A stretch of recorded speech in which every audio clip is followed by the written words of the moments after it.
The $8 in his pocket were all that stood between Jerome Caldwell and starvation. Downtown Financial District, 9 p.m. Jerome sat against the cold glass of the Wells Fargo building, counting those 8 crumpled bills one more time. His entire day of collecting cans, his food for the next 3 days. Across the street, a man in a $5,000 suit stumbled out of an alley. He collapsed on the sidewalk. People in expensive shoes stepped around him. Someone pulled out a phone, not to call for help, but to film. Jerome watched, his stomach cramping from hunger. The man's face was turning blue. Jerome had to choose. Use his last $8 for his first meal in 2 days, or save a stranger everyone else was ignoring. What he didn't know was that the dying man controlled one of America's largest pharmaceutical empires, and this moment would expose a truth that would shake the entire healthcare industry. To understand why those $8 meant survival, you need to know Jerome's fall from grace. Jerome Caldwell wasn't always invisible. 5 years ago, he wore a different uniform. EMT blues instead of this worn military jacket. 10 years ago, he wore Army combat fatigues in Kandahar, saving lives as a medic under fire. The Bronze Star and Purple Heart were somewhere in a storage unit he'd lost when he couldn't pay the bill. But that was before the nightmares started. Before the flashbacks made it impossible to sleep.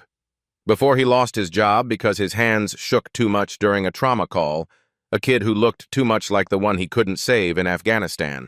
The VA called it PTSD. They also said he needed an address to qualify for their treatment program. The cruel math of bureaucracy. Need treatment to function. Need to function to get housing. Need housing to get treatment. His wife, Linda, had understood. She'd waited through 3 deployments, sent care packages filled with his favorite cookies and pictures of their daughter, Aisha. But cancer doesn't wait for anyone. She died while he was overseas, and he wasn't there to hold her hand. I wasn't there to say goodbye. Aisha was 26 now. 28, he corrected himself. He'd missed 2 more birthdays. She thought he was dead. Better that way. What would he tell her? That her father, the man who'd once saved 17 soldiers in a single night, now lived under the Bridgeport overpass? His daily routine never changed. 5 a.m. wake-up before the police sweeps. Roll up the cardboard that served as his mattress. Hide his sleeping bag behind the concrete pillar. 6 a.m. to noon, walking the financial district with a garbage bag, collecting cans and bottles. On a good day, $15. On a bad day, $5. Today was bad, just $8. Afternoons meant the public library. Not for the warmth, though that helped. Jerome read medical journals, staying current on emergency procedures. The knowledge was all he had left. His EMT textbook, water-damaged and held together with duct tape, never left his backpack. Next to it, his medic dog tags. He couldn't pawn them. They were proof he'd once mattered. Knowledge doesn't expire, he'd tell the younger homeless vets who sometimes asked why he bothered. When you're ready to climb out of this hole, you need something to climb with. He still treated people when he could, cleaned wounds with bottled water, taught people how to recognize overdose symptoms, showed them how to position someone who'd passed out. No supplies, just knowledge and hands that still remembered how to save lives even when they shook. The other homeless folks called him Doc. He never corrected them, though he wasn't a doctor. Just a medic who'd seen too much and couldn't forget any of it. 3 weeks ago, he'd saved enough quarters to call Aisha. Her voicemail broke him. "Hi, you've reached Aisha Caldwell, registered nurse at Presbyterian Hospital. I can't take your call right now, but..." He'd hung up. A registered nurse. She'd followed in his footsteps, and he hadn't been there to see it. Today was especially hard. He'd gone to the VA again, hoping something had changed. Same answer from the same tired receptionist. "You need a permanent address for our PTSD program, Mr. Caldwell." "I need the program to get stable enough to get an address," he replied. "I understand, sir, but those are the rules." Rules. Always rules. Like the rule that said you couldn't sleep in the park. The rule said you couldn't sit on the sidewalk. The rule that said you needed money to exist in a city built on money. Walking back from the VA, he'd overheard two businessmen complaining about Richard Sterling. Can you believe he's testifying to Congress tomorrow about drug pricing? The man sells EpiPens for $800. Jerome had kept walking. Rich people have problems. His problem was simpler. $8 for 3 days of food. The McDonald's on 3rd Street sold a value burger for $2.50. He could make it work. He always did. But tonight felt different. Maybe it was the cold front coming in. Maybe it was seeing his reflection in a store window, 58 years old, gray creeping through his beard, shoulders that once carried wounded soldiers now bent from carrying shame. Maybe it was knowing that tomorrow would be exactly like today, and the day after, and the day after that. He looked at the $8 again. Washington stared back from the worn bills. "First president," he muttered. "Bet you never thought your face would be on the last money a veteran would ever hold." The financial district was emptying out now. The people in suits heading home to families, to warm beds, to lives that made sense. Jerome pulled his jacket tighter and prepared for another night under the stars he'd once navigated by in Afghanistan. He didn't know that in exactly 18 minutes, everything would change. At 9:17 p.m., Jerome heard a sound he knew too well from Kandahar. The wheeze of someone whose airway was closing. A man stumbled out of the alley between the Chase building and the parking garage. Even from 30 feet away, Jerome could see the signs. The way he clutched his throat. The panic in his movements. The face is already starting to swell. The man, expensive suit, Rolex catching the streetlight, collapsed onto the sidewalk. His briefcase skittered across the concrete. Papers scattered in the wind like white birds fleeing. Jerome stood up, combat medic instincts firing despite the hunger, despite the exhaustion. Around him, the city's evening crowd reacted exactly as he'd expected. Is he drunk? A woman in heels stepped carefully around the man's body. Probably another Wall Street burnout. A younger guy in a tech company hoodie pulled out his phone, started filming. "This is going viral." "Don't touch him," someone warned. "You could get sued if something goes wrong." The security guard from the Chase building looked over, then deliberately turned away. "He's not on our property, not my problem." Jerome was already moving. The man's face was swelling faster now, lips turning blue. Classic anaphylaxis. Severe allergic reaction. 3 minutes, maybe 4, before the throat closed completely. Jerome dropped to his knees beside the man, checked for medical alert jewelry. There, a bracelet on his right wrist. "Severe peanut allergy. Carry EpiPen." "Sir, can you hear me?" Jerome's hands moved automatically, checking pulse, rapid and thready.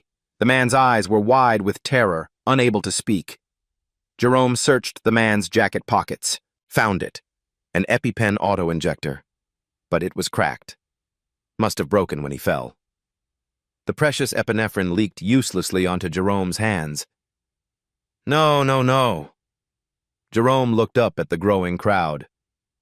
"Does anyone have an EpiPen? Benadryl? Anything?" People backed away.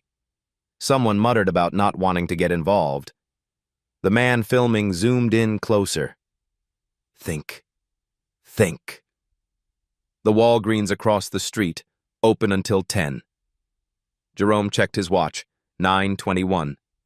The man's breathing was getting shallower. Stridor, the high-pitched wheeze of a closing airway. 2 minutes, maximum. "Call 911, Jerome shouted at the crowd. "Already did," someone replied. "They want insurance information. Said it could be 15 minutes without it." 15 minutes. This man would be dead in 3.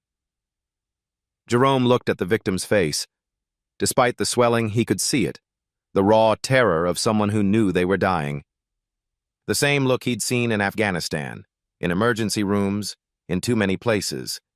But there, he'd had supplies. Here, he had nothing. No, not nothing. $8. The generic EpiPen at Walgreens cost $7.999 with tax. He'd seen the price last week when he'd been using their bathroom. I remembered thinking how insane it was that the same drug that cost $8 generic went for $800 branded. $8. His food for 3 days. His bus fare if his feet finally gave out. His everything. The man's eyes met Jerome's. In them, beyond the terror, Jerome saw something else. A father, maybe. Someone's husband. Someone's son. Just a human being who didn't want to die on a cold sidewalk while people filmed it. Jerome's stomach cramped, reminding him he hadn't eaten since yesterday morning at the soup kitchen. 3 days without food wouldn't kill him.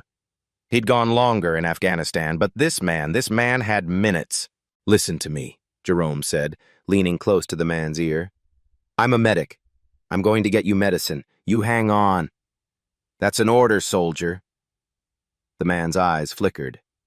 Understanding? Hope? It didn't matter. Jerome checked the man's position, recovery position, airway as open as possible, grabbed the medical alert bracelet, held it up to the crowd. "This man is dying. When the EMTs come, show them this. Tell them anaphylactic shock, approximately 9:20 p.m. onset." "Where are you going?" someone asked. Jerome was already running, $8 clutched in his fist, dodging traffic across the street, the Walgreens sign glowing like a beacon. Behind him, he heard someone say, "That homeless guy just left him here." No, Jerome thought, his combat boots hitting the pavement in the rhythm he'd learned running between wounded soldiers. That homeless guy is doing what you won't. The automatic doors seemed to take forever to open.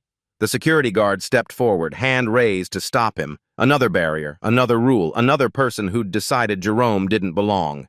"No homeless! Someone's dying!" Jerome pushed past him. "I have money!" 1 minute, maybe less. The man's airways would be completely closed soon. After that, brain damage. Then death. Jerome ran toward the pharmacy counter, $8 crumpled in his outstretched hand. What happened in the next 4 minutes would later be studied in medical schools nationwide.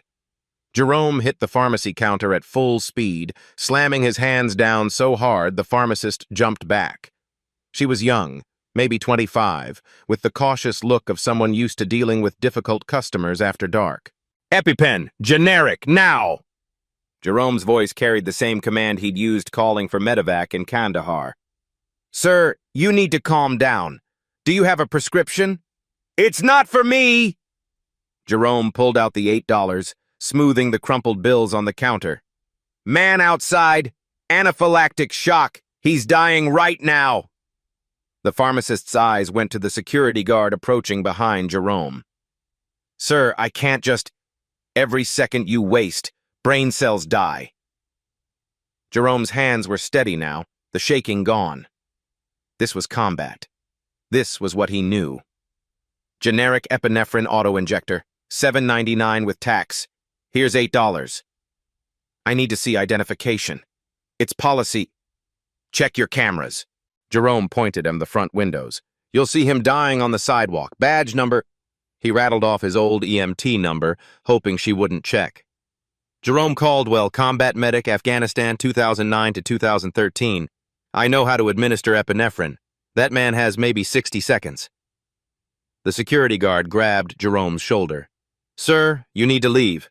No homeless people here after 9. Jerome didn't move, locked eyes with the pharmacist. "You got into this job to help people. There's someone dying 30 feet from your door. Help me help him, please." Something shifted in her face. Maybe it was the desperation in Jerome's voice. Maybe it was the way his hands weren't shaking anymore. Maybe it was the tears he didn't know were rolling down his cheeks.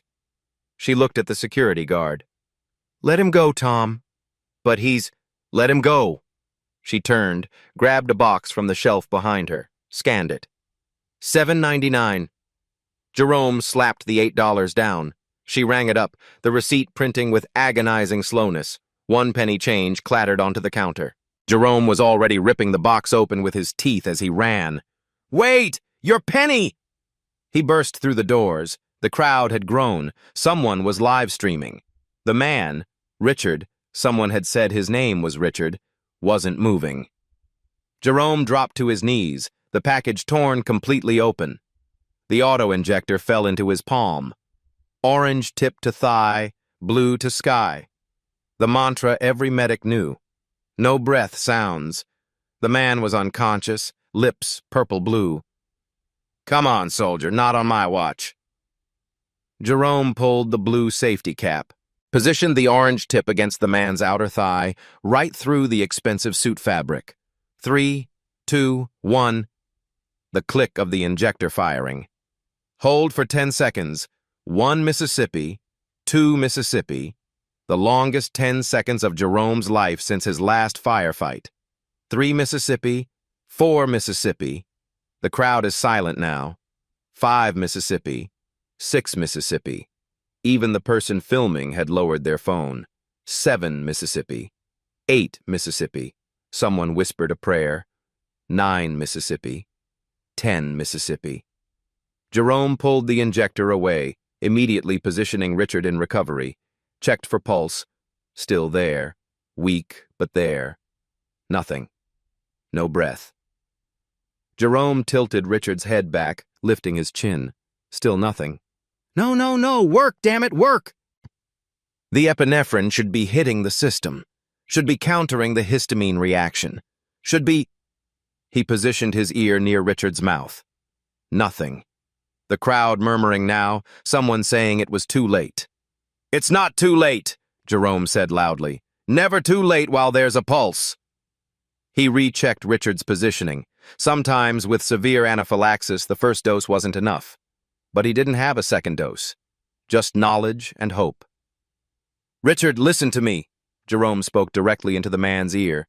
"I know you can hear me. Your body is fighting. Help it fight. Breathe for me. 1 breath. Just 1.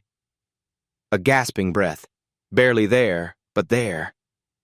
"That's it. Again." Jerome monitored the pulse, getting stronger. "Come on, Richard. Your family needs you. Breathe." Another breath, the blue tinge fading slightly from his lips. "Yes, that's it." Jerome kept his fingers on Richard's carotid, counting. Pulse rate dropping from 140 to 120. Still high, but improving. Someone in the crowd. "Holy shit, it's working." "The EMTs are 2 minutes out," another voice called. Jerome kept monitoring. Counted respirations. 4 per minute. Then 6. Then 8. The breathing was becoming more regular. The worst of the swelling had stopped progressing. The epinephrine was doing its job. Richard's eyes fluttered open. Unfocused, confused, but alive. "Easy, easy," Jerome said. "You had an allergic reaction. You're okay now. Ambulance coming." Richard tried to speak but couldn't manage it yet. His hand moved weakly and found Jerome's arm, squeezed. "Just rest. You're safe." "I got you." Sirens approaching, the crowd parting, red and white lights bouncing off the glass buildings. 2 EMTs Jerome recognized from his old life, Martinez and Carter. They saw him, did a double take. "Caldwell? Jerome Caldwell?" Jerome was already backing away. "Anaphylactic shock, onset approximately 9:20. Epi administered at 9:26. Pulse steady at 92. Respirations at 12 per minute. Breathing restored. No secondary symptoms yet, but watch for biphasic reaction. He's all yours." "Jerome, wait, this is incredible."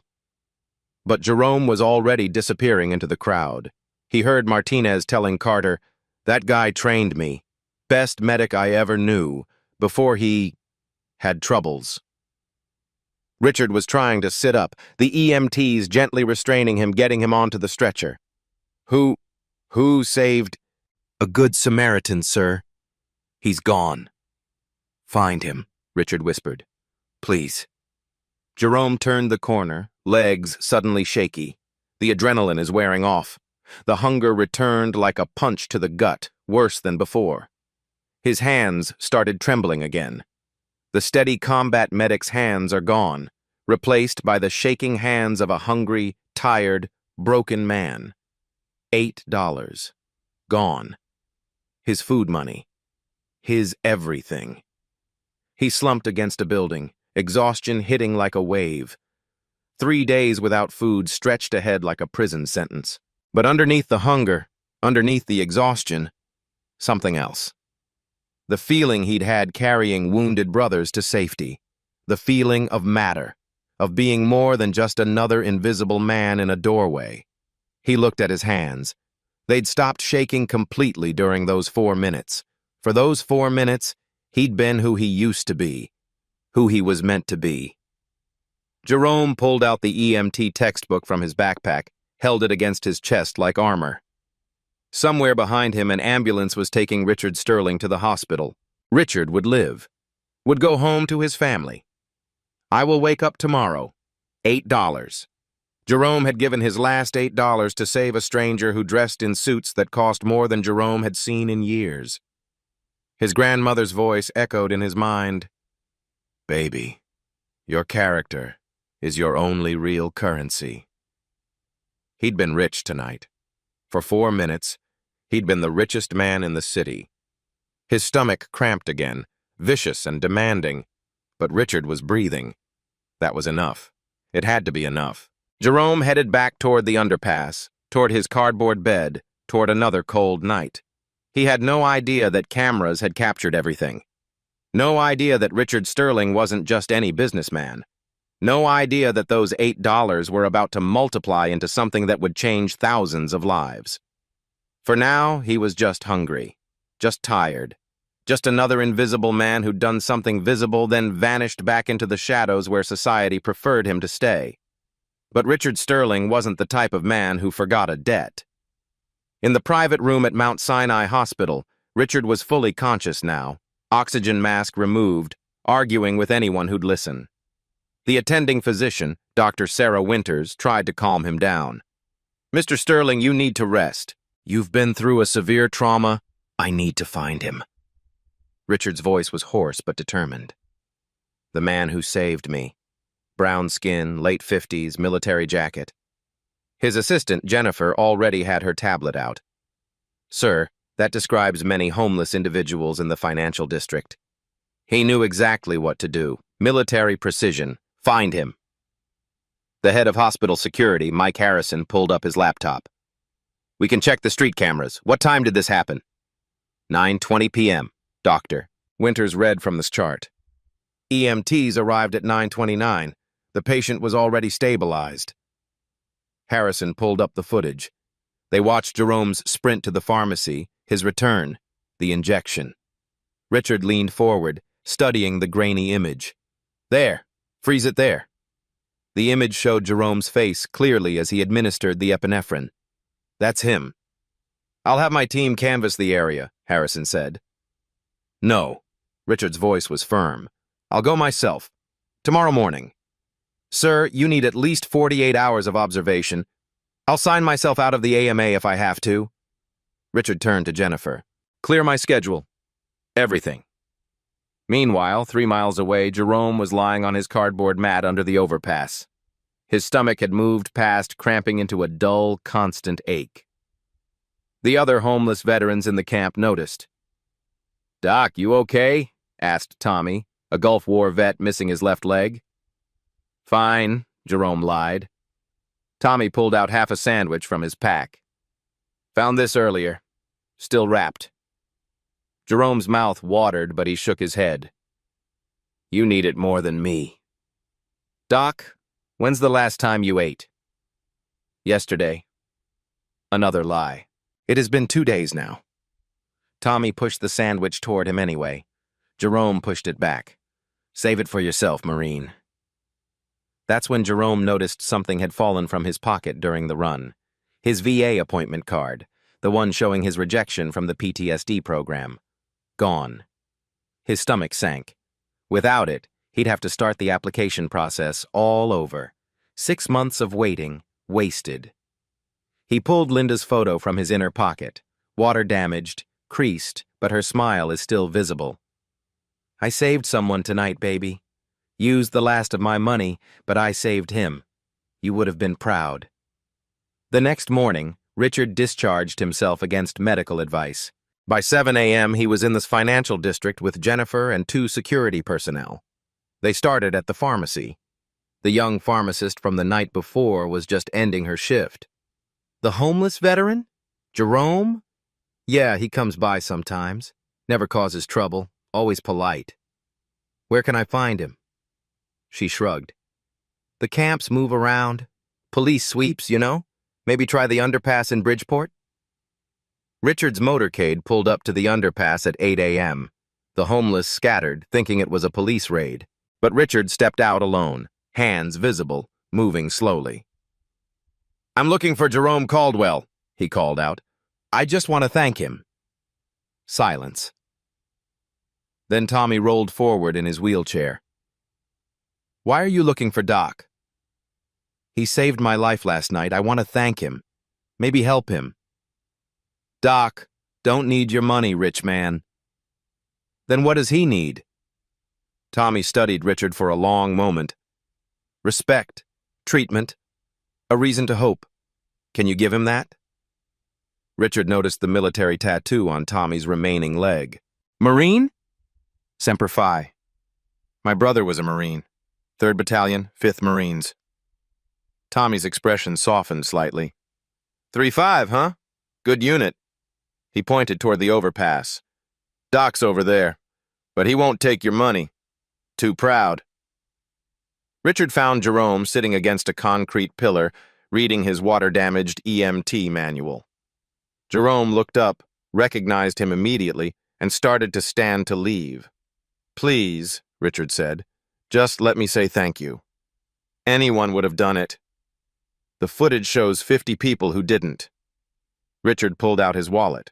Let me at least pay you back. The $8, I didn't do it for money. Jerome's voice was firm. Then why? Jerome looked at this man in his $1,000 shoes, trying to figure out how to explain. Because I could. Because I knew how. Because that's who I'm supposed to be.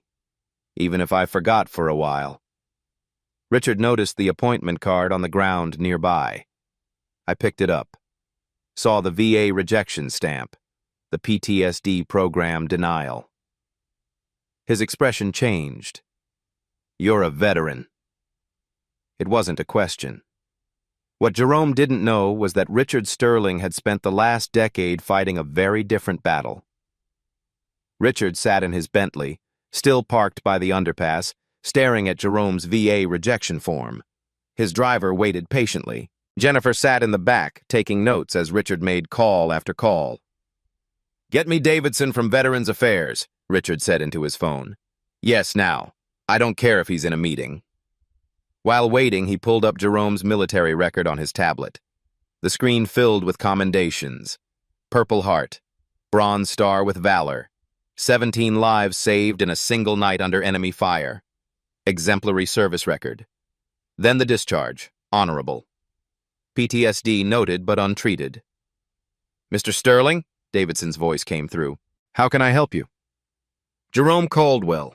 Service number 384589823. Why was he denied treatment? Sir, I can't discuss individual cases. He's homeless because of your bureaucracy. This man saved 17 soldiers. Last night, he saved me. The rules require a permanent address. Richard hung up, turned to Jennifer. How much does our company make from a single EpiPen? Sir? How much? The branded version retails for $800. Our profit margin is approximately $740 per unit. Richard stared out at the underpass where Jerome had disappeared.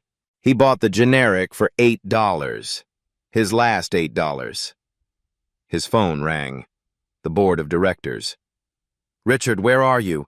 The congressional testimony on drug pricing is tomorrow. Cancel it. What? Richard, we've prepared for months. I said cancel it. I have something more important to do. He hung up. I looked at Jennifer. Set up a press conference for tomorrow morning, 9 a.m. Regarding what, sir? The truth. Meanwhile, Jerome was at the public library trying to stay awake. The hunger was making him dizzy now. 3 days without real food. He'd drunk water from the bathroom tap, but water doesn't fill an empty stomach. He overheard 2 people at the computers next to him. Did you see that video from last night? A homeless guy saved some rich dude? Yeah, it's gone viral. 3 million views already. They're trying to identify the homeless guy. Some news stations are offering rewards. Jerome pulled his jacket hood up, sank lower in his chair. He didn't want attention. Attention meant questions. Questions meant explaining his failures. He just wanted to disappear. That afternoon, police swept the underpass camp. Jerome returned to find his cardboard mat in a dumpster, his sleeping bag gone, everything scattered. Tommy rolled up. Doc, something big is happening. Suits everywhere asking about you. Real suits, like government suits. I didn't do anything wrong. Nobody said you did. They say that Sterling guy, he's some big shot CEO, pharmaceutical company, make those expensive drugs. Jerome's stomach dropped. Of course. Save a rich man, get attention, get problems. Story of his life. Doc, maybe this is good. Nothing good comes from rich people noticing you exist, Jerome said quietly. That night, Jerome found a new spot behind a loading dock. Colder, but more hidden. He curled up, trying to ignore the hunger that had moved beyond pain into a strange floating sensation. He didn't see the black SUV circling the area, didn't know Richard Sterling had hired 3 private investigation firms, didn't know his military photo was being distributed to every shelter, every food bank, every place homeless veterans might go. And he definitely didn't know that in 12 hours his face would be on every news channel in America. The man Jerome saved for $8 was about to shake the entire pharmaceutical industry. Jerome woke behind the loading dock to the sound of trucks arriving. 6 a.m. He'd made it through another night. The hunger had transformed into something else now, a hollow lightness, like his body was disconnecting from his mind. He stumbled toward the shelter 4 blocks away. They served breakfast at 7. Maybe he could get something, anything, to quiet his stomach. The shelter dining room was packed. Steam rose from trays of powdered eggs and white bread. Jerome got in line, then froze. Every television in the room was showing the same face, Richard Sterling's face. "Turn that up," someone shouted. The volume increased. Richard stood at a podium, cameras flashing. He looked different from the dying man on the sidewalk. Powerful, commanding. The chyron at the bottom read, "Sterling Pharmaceuticals CEO makes shocking announcement." 3 nights ago, I nearly died from anaphylactic shock. Richard's voice filled the room. I'm only alive because a stranger saved me. Jerome backed toward the door, but the crowd had pressed in to watch. This man, a homeless veteran, used his last $8 to buy generic epinephrine. $8. The same medication my company sells for $800. Gasps around the room. Someone whistled low. Richard continued, his voice breaking slightly. This man who had nothing saved someone who had everything. And do you know what I learned when I investigated him? Jerome's military photo appeared on screen. The room erupted. That's Doc! Holy shit, that's Jerome! Doc saved a billionaire? All eyes turned to Jerome. He tried to leave, but people blocked the door, not threatening, just amazed. On screen, Richard was still talking. Jerome Caldwell, Purple Heart, Bronze Star with Valor, saved 17 soldiers in Afghanistan, came home with PTSD, lost his job, lost his home, was denied treatment by the very country he served. And still, he gave his last $8 to save a stranger. The room was silent now, except for Richard's voice. I run a company that charges $800 for medicine that costs $8 to make. I've justified it with talk of research costs, development, market forces. But last night I was saved by $8, the real price, the human price. Richard paused, visibly emotional. My company made $4 billion last year selling overpriced medications. Meanwhile, the man who saved my life can't get PTSD treatment because he doesn't have an address. Jerome felt everyone staring at him. His legs were shaking. The hunger, the exhaustion, the sudden attention, it was too much. Richard looked directly into the camera. So, effective immediately, Sterling Pharmaceuticals is implementing the Caldwell Protocol. The news anchor interrupted. We're going to pause here. The Caldwell Protocol? Can someone explain? Richard's voice cut back in. Every veteran in America will receive free medications from Sterling Pharmaceuticals. No paperwork. No address required. Just proof of service. The shelter exploded in chaos. Veterans shouting, crying, hugging each other. But that's not all, Richard continued. We're funding 100 PTSD treatment centers specifically designed for homeless veterans. No address required, no bureaucracy, just help. Someone grabbed Jerome's arm. Doc, he's talking about you! You did this! Any life-saving medication will now be available at cost to anyone who can't afford it, Richard was saying. The $8 price, the real price, the Jerome Caldwell price. The news switched to a financial analyst. This is unprecedented. Sterling's stock is plummeting. Other pharmaceutical CEOs are calling emergency meetings. Another channel showed protesters outside Sterling headquarters, but they were supporting Richard. Signs read, $8 saved a life, and honor Jerome Caldwell. Jerome couldn't breathe. The room was spinning. Furthermore, Richard's voice cut through again, I'm personally searching for Jerome Caldwell. This man saved my life. I intend to save him. Jerome's photo appeared again, this time with a number below it. If you know where Jerome Caldwell is, please call. He's right here, someone shouted. Before Jerome could move, 3 men in suits entered the shelter. Not the police. Private security. One of them spoke into his phone. We found him. Yes, sir. The shelter on Madison. Jerome tried to stand but stumbled. 3 days without food, the stress, the shock. His body was failing. Someone caught him before he fell. Easy, Doc. Easy. One of the suited men approached carefully, hands visible. Mr. Caldwell, Mr. Sterling would like to speak with you. I can't. Jerome's voice was barely a whisper. He's waiting outside, sir. He says he owes you a debt that can't be calculated in dollars. The room parted as Jerome was helped toward the door. Outside, a black Bentley waited. Richard Sterling stood beside it, no longer the dying man on the sidewalk, but still the man whose life Jerome had saved. Their eyes met. Hello, Jerome, Richard said softly. I've been looking for you. I know. But sometimes what we want and what needs to happen are different things. Richard stepped closer. You saved my life with $8. Now let me return the favor. Please.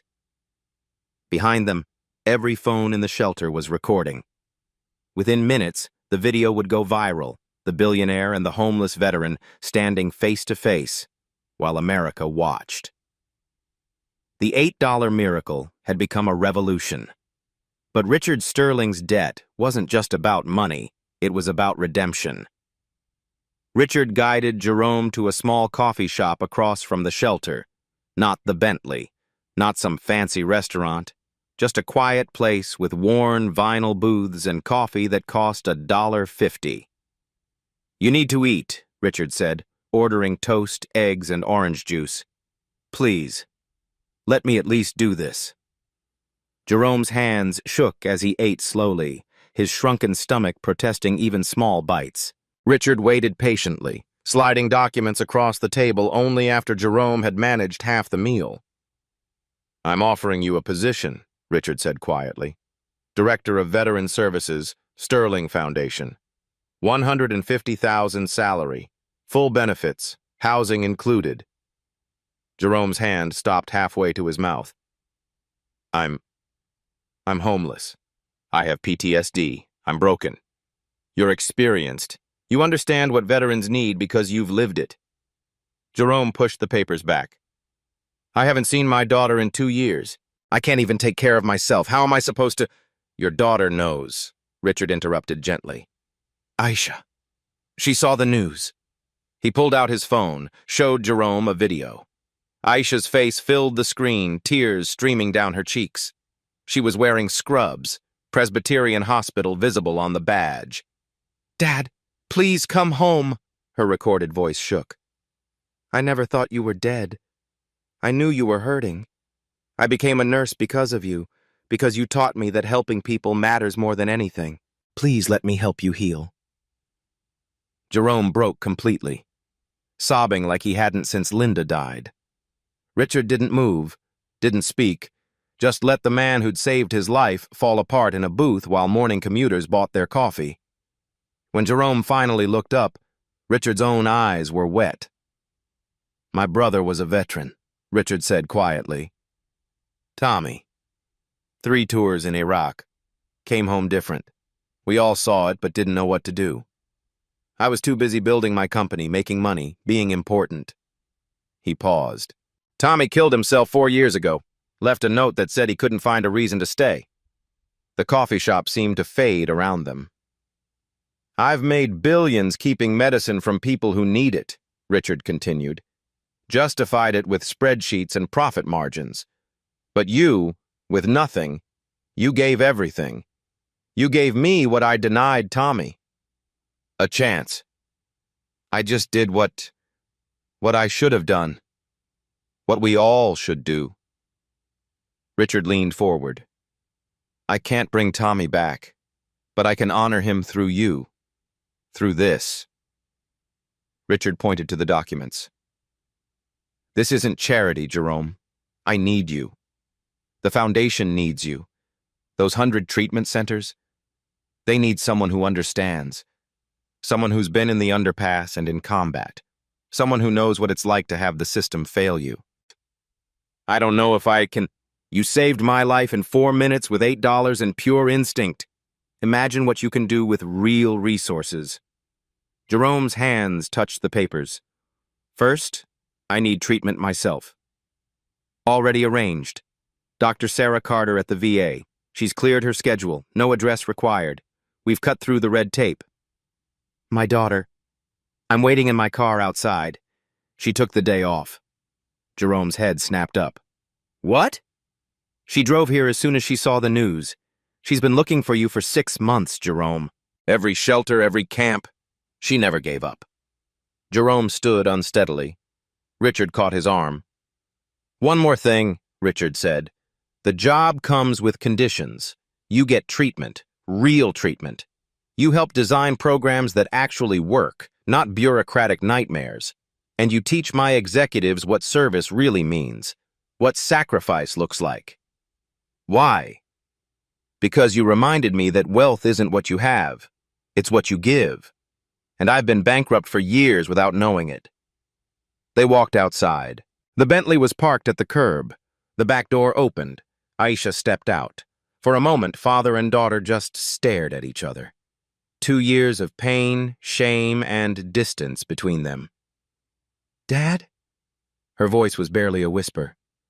"I'm so sorry, baby girl. I'm so—" She crashed into him, both of them crying, holding each other in front of a coffee shop while strangers took pictures and Richard Sterling stood guard, making sure no one interrupted this reunion. "You saved someone!" Aisha sobbed into his shoulder. "Even when you had nothing, you saved someone. That's the father I remember. That's the man who taught me to be a nurse." "I'm not that man anymore." "Yes, you are." She pulled back, looked him in the eyes. "You've always been him. You just got lost for a while. But I found you. We found you." Richard stepped forward. "Jerome, the offer stands. But more than that, you're not alone anymore. None of us are." Jerome looked at his daughter, at Richard, at the papers offering him a salary he'd never dreamed of. But more than money, offering him purpose, offering him a way to matter again. "The other veterans," Jerome said finally, "the ones still under the bridges, they get help too?" "Every single one we can reach." "And the medications, truly free, no hidden costs?" $8 started this. We keep it simple. We keep it human." Jerome took the pen Richard offered. His hand was steady as he signed. "Welcome to Sterling Foundation," Richard said. "Director Caldwell." But Jerome wasn't listening. He was holding his daughter, who was whispering over and over, "I'm so proud of you, Dad. So proud." The $8 miracle had become a second chance. 1 year later, the $8 miracle had multiplied beyond imagination. Jerome stood at the podium in Congress, addressing the Veterans Affairs Committee. Clean-shaven, steady hands, wearing a suit that fit. The man who'd once been invisible now commanded the room's attention. "Senators, last year 50,000 veterans received free medications through the Caldwell Protocol. Not a single one was asked for an address. Not one was turned away." Behind him, a presentation showed the numbers. 50,000 veterans. $10 million in medications. Zero bureaucracy. "Mr. Caldwell," Senator Patricia Hayes leaned forward, "critics say this program is unsustainable." Jerome clicked to the next slide. "With respect, Senator, what's unsustainable is having 22 veterans commit suicide every day. The Caldwell Protocol has helped reduce that number by 30% in participating cities." The room fell silent. 6 months earlier, Jerome had been sleeping on cardboard. Now, he lives in a modest 2-bedroom apartment in Queens. The walls were covered not with medals, but with letters, hundreds of them. "Dear Mr. Caldwell, your program saved my husband." "Jerome, because of you, I got my medication and kept my job. Doc, I'm writing this from my new apartment. First roof over my head in 3 years." His EMT certification had been reinstated with honors. Twice a week, he taught trauma response at the Sterling Foundation centers. His students, corporate executives required to understand the reality of emergency medicine, and veterans retraining for civilian medical careers. "Pressure stops bleeding," Jerome demonstrated on a mannequin while 5 executives in rolled-up sleeves watched. "But presence stops panic. You can't save someone if you see them as less than human." Richard Sterling was there, taking notes like a student. Their monthly tradition. The Sterling Centers had become more than treatment facilities. They were communities. The Bridgeport location, built where Jerome's underpass camp used to be, served 300 veterans daily. Medical care, mental health services, job training, and something more precious: dignity. Tommy, the Marine who'd lost his leg, now worked there as a peer counselor. "Doc taught us something," he'd tell new arrivals. "You're not broken. You're just bent. And bent things can be straightened." The ripple effects reached beyond veterans. Other pharmaceutical companies, facing public pressure and plummeting stock prices, had followed Sterling's lead. Generic pricing for those in need became industry standard. The Caldwell Standard, financial magazines called it, though they'd initially predicted Sterling Pharmaceuticals would collapse. Instead, something unexpected happened. Sterling's profits dropped initially, yes, but their reputation soared. Doctors prescribed Sterling products preferentially. Consumers chose them over competitors. Within 8 months, they'd recovered their losses through volume and loyalty. "Turns out," Richard told a Harvard Business School assembly, "doing the right thing is good business. Jerome Caldwell taught me that with $8. The transformation was documented everywhere. 60 Minutes ran a special, The $8 Revolution.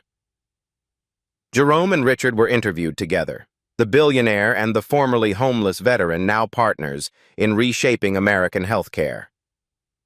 "Did you ever imagine this?" Leslie Stahl asked Jerome.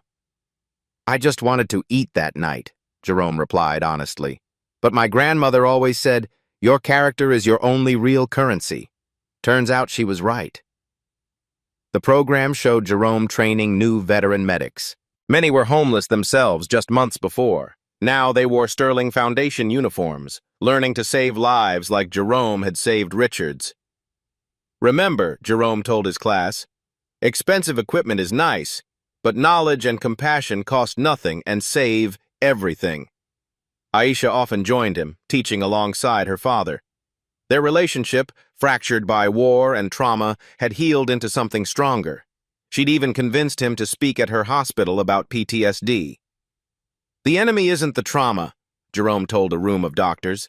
It's the isolation, the shame, the system that says you need an address to deserve help. The numbers kept growing. 100 treatment centers became 200. The Caldwell protocol expanded to include all essential medications, not just emergency ones. 5,000 veterans found employment through the program. But the most powerful image came from a security camera at the same Walgreens where Jerome had bought the $8 EpiPen. A young veteran, recently homeless, using his last $10 to buy insulin for an elderly woman who'd collapsed. When asked why, he said simply, "Jerome Caldwell showed us the way. When you have little, you can still give everything." The media called it the Caldwell effect. Acts of kindness multiplying exponentially, each person helped becoming a helper. Jerome kept one photo on his desk, him and Richard at the spot where they'd met, now marked with a small plaque, where $8 changed healthcare in America. But to Jerome, it meant something simpler. It was where he'd remembered who he was. But the story of those $8 wasn't finished yet. 1 year later, October 15th, Jerome stood at the corner of Wall Street and Broadway, 9:17 p.m. The exact spot, the exact time where he'd made the choice that changed everything. A small crowd had gathered, veterans, pharmaceutical executives, reporters. They called it $8 Day now, an annual reminder that kindness didn't require wealth. Richard appeared beside him, holding 2 cups of coffee from the shop where they'd had their first real conversation. "Thought you might be here," Richard said. "Every month," Jerome replied. "Helps me remember." They stood quietly, watching the city move around them. The plaque at their feet read, "Where $8 changed healthcare." But someone had added words in chalk. "And where Jerome Caldwell reminded us who we're supposed to be." "I have something for you," Richard said, pulling out an envelope. Jerome shook his head. "Richard, I don't need—" "It's not money." Richard smiled. "It's from someone who couldn't be here." Jerome opened it. Inside was a photo and a letter. The photo showed a young soldier in Afghanistan. The letter was short. "Mr. Caldwell, you don't know me, but you saved my father 13 years ago in Kandahar. I was 8 then. He lived to walk me down the aisle last month because of you. Then last week I saw what you did for Mr. Sterling, still saving lives, still giving everything. Thank you for showing me that heroes don't disappear. They just keep working, even when nobody's watching. Captain Sarah Mitchell, Army Nurse Corps." Jerome's eyes blurred. Richard put a hand on his shoulder. "Your $8 started something," Richard said. "But it wasn't really about the money, was it?" "No," Jerome said quietly.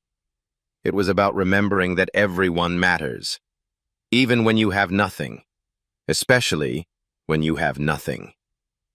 A young man approached them hesitantly, disheveled, clearly homeless, holding something in his closed fist. "Excuse me," he said. "Are you Jerome Caldwell?" Jerome nodded. The young man opened his hand, 8 crumpled dollar bills. I was at the Bridgeport Center today, getting help. They told me your story." He held out the money. "This is all I have, but I want to do something, like you did."